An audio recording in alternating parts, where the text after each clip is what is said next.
Hey guys, this is Stacy from Rangefinder Magazine. I am here with Kristen Rolla and Joe Switzer, and we're going to talk a little bit about videography. So my first question for you guys, can you tell me a little bit about drone footage and how you're incorporating that into some of your wedding films? Sure. Well, Stacy, thanks for having us. Oh, my pleasure. Hello, WPPI. And we're on a live stream too. This is a lot of pressure, but we're going to be just fine. Drones, it's so exciting. And they really are. They're changing the game, I think, for photo and for video. We didn't want to use drones. No. We hated drones for years. We actually were the first ones to buy a drone. We didn't want to buy it. But we bought it. We forced ourselves to start using it. And what we found is that drones, it's that 10% of every shoot we're on. It's that extra 10% of footage we get for any video that we shoot. I feel like we're using drone footage. Mm-hmm. So it actually plays a big part of our videos. For our photos, it's that super wide shot that you just can't get it with, right. from a hotel room or from a building rooftop. So it's really cool. Drones I think we're in the first inning. Now, I don't think we're even in the first inning of where drones are going to be and what they're doing. Mm-hmm. Drones, they're cheap. Buy them. Everyone have one. Yeah, and they're easy. Like, it's probably easier to use a drone than a tripod with a camera. Well, now it is. So don't be scared. Yeah. Mm-hmm. Yeah. Very cool. Now, how do you go about when you're doing editing and post-processing? How do you add that into your final film? Right. Okay. So I'll take this one. So most of the time, once people get drones and stuff like that, they just want to use it for every single shot. They would just want to get drones left and right. But we try to save it for just those key big moments. We don't want to overuse it. We want to keep it special. We want to keep it just like a surprise, because if you just have drone shots every other shot, it's not surprising. It's not unique anymore. So we just try to keep it to the bare minimum. Just get those 3 or 4 power shots for awesome. Yeah, when it's hitting those big bangs in the song, you just want to blow it over the top with awesome drone shots. So just keep it simple. And drone shots too. You don't get fancy with a drone. It's just a simple you just fly straight, you keep it off the ground in a straight line, very smooth. Yes, and that's it. Don't get too fancy with the drone. Watch for trees, watch for and don't fly over weddings. We've had a friend of ours, a bride walking down the aisle, and a drone dropped right behind the bride from about 400 feet in the air. Do not fly drones over people or at wedding ceremonies. Excellent advice. Wow, good one.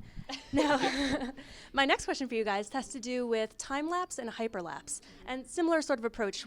How do you incorporate that into your final film, and maybe any techniques for shooting those type of scenes? Yeah. Right.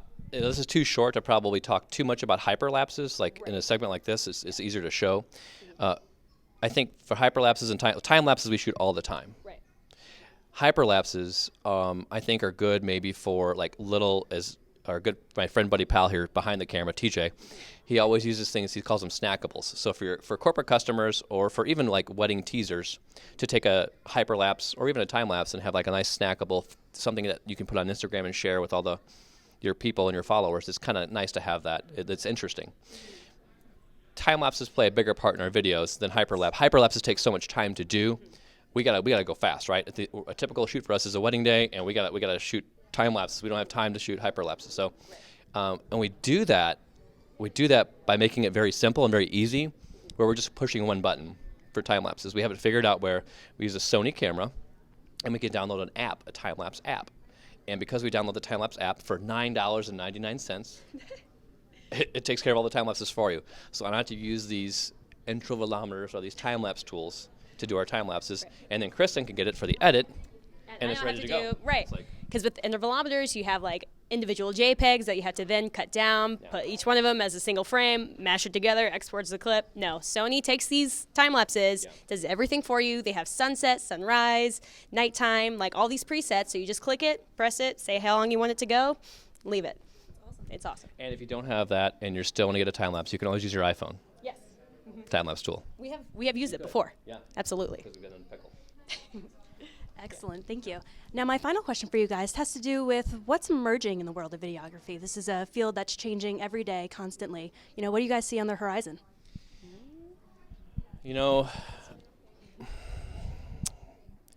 I think for video on the horizon and what's coming this year is you're seeing all the big players in the Facebook, Google, Apple, Netflix are all fighting for what?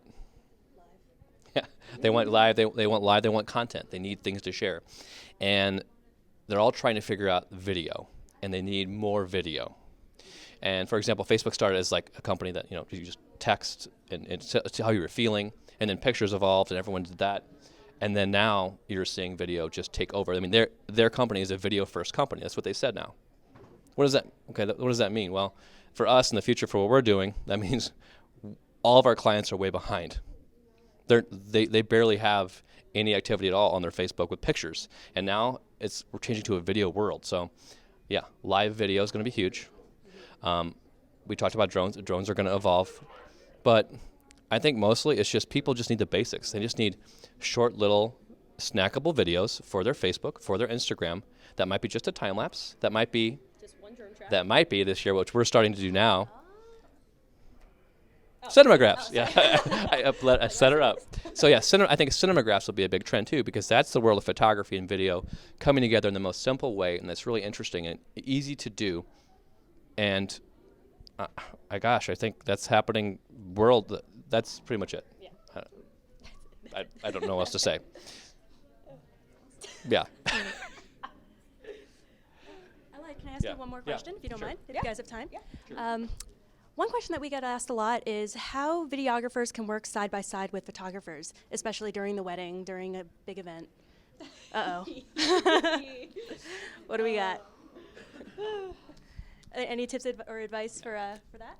Give me that microphone. Excuse me. So, Kristen and I, on a normal, typical wedding day, we shoot video, right? Sometimes we're with our team. We have 2 photographers. Sometimes we're with new photographers that we meet, that we don't know. And I think what's most important is to understand that, like, you are all one team, and you're there for the couple, and you need to help each other out as much as possible. So even though am I a greedy guy that wants to get every shot? Oh, yeah. Do I want to hip check the photographer and get that aisle shot of that bride? Yeah. I do. But I don't, because I want them to do great. I want them to, hey, did you get this shot? Can I get this shot? Just because you're a video person doesn't mean that you can't get in there and actually set up shots too. And what we have found with the photographers, the photo people that we shoot with, we work with them to get shots together. And we come with ideas. And we know what locations we're going to go to. And actually, the bride knows us in most cases more than they know the photographer, because we've taken them out for dinner. We know who they are. They're our friends. So I call a photographer beforehand almost every time, if it's someone I haven't worked with before. And at least they know who I am, and that it's going to be a great day, and that I'm not just meeting someone saying, who are you? How do we shoot together? How's this going to go down? You guys got to respect each other, and you can't just be that greedy person. It's a team. Even though they're not on your team, people think that I work for that photographer. They think that the video crew works for that. We're all one unit. Right. People look at it that way. That day. So, yeah. Yeah, that day we are. After that wedding's over, get away from me. Hey, you said it. Yeah. And then just, learning to, like, everyone's there at the same time. We're all trying to work around each other, work together, be mindful of, like, each other's time and just sharing time. If you have a shot, go ahead. Go get your shot. Just let us have just a little bit of time, too. Yes. So, because, like I said, we're all one team. We're all in it for the bride and groom, for the long haul. Yep. And I think that's, you can't be scared. Like, too many video people, I think, are too scared to tell the photographer, hey, you got to get it done. Right. So you got to call people off. You got to be aggressive, but you got to be kind about it. And that goes for both parties. Yeah. So stay out of our way. No, that was great advice. Kristen, Joe, thank you guys so much. We really appreciate it. So. Thank you, WPPI. Awesome. Out there.